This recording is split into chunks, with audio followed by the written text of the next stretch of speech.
Good evening, everyone. Thank you for joining us. We have an update on a story we've been following. This morning, Oktibbeha County Chancery Court Judge Joe Studdard announced that Ferretti Property Services and tenants of the Catherine Street apartment complex in Starkville have reached an out-of-court settlement. This comes as residents, many of them lower income with children and in some cases disabilities, face mass eviction. WCBI Stephen PIMPO was at the courthouse today. He joins us live in the studio with the story. Stephen. Andrea Winston, it was a day of mixed emotions for the residents of Starkville's Catherine Street apartments. On the one hand, the out-of-court settlement gives them extra time to find somewhere else to live. On the other, some came to Catherine Street because they had nowhere else to turn. And the question of where do they go now still hasn't been answered. Today, this was good. I'm very happy for these clients. I'm very proud of them because they stood their ground and they should have. Either way, so I'm still basically stuck. No money, no food, trying to get help because they basically just done threw us out on the streets.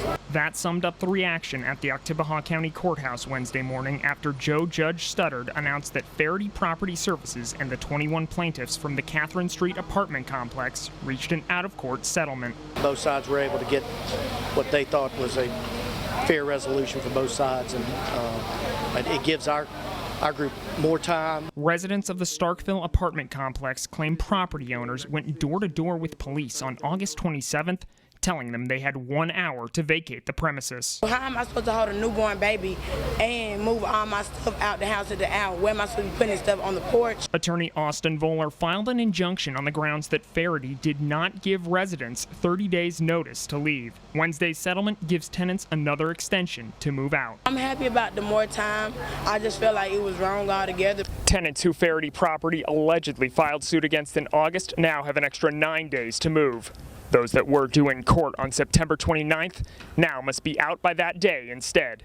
Residents with certain health conditions have until October 14th to relocate. And while many residents are grateful for the extra time, those 9 days loom large. It really hurts me that I have to find that I have to have 9 days to leave. I thought they would at least extend it to at least 30 days. Deandra Gray says even the September 29th date isn't enough time. She says she's been searching for an apartment since August. They're talking about credit score, or people don't want to have any apartments available to November, January, and all that. Another small victory for the tenants is that the ruling will help them qualify for emergency housing. Through this court order, we're going to be able to give them an order that allows them to take that to get the assistance they need to relocate. In the meantime, the Oktibbeha County branch of the NAACP and charity organization Starkville Strong are helping however they can. Been helping on finding everyone somewhere else to go. They've been helping with food. They've been helping with everything we need. That's the only hope we have right now. I spoke with attorneys for Ferretti Property Services, but they declined to comment. If you would like to make a donation to Starkville Strong to help the Catherine Street apartment tenants, you can go to WCBI.com.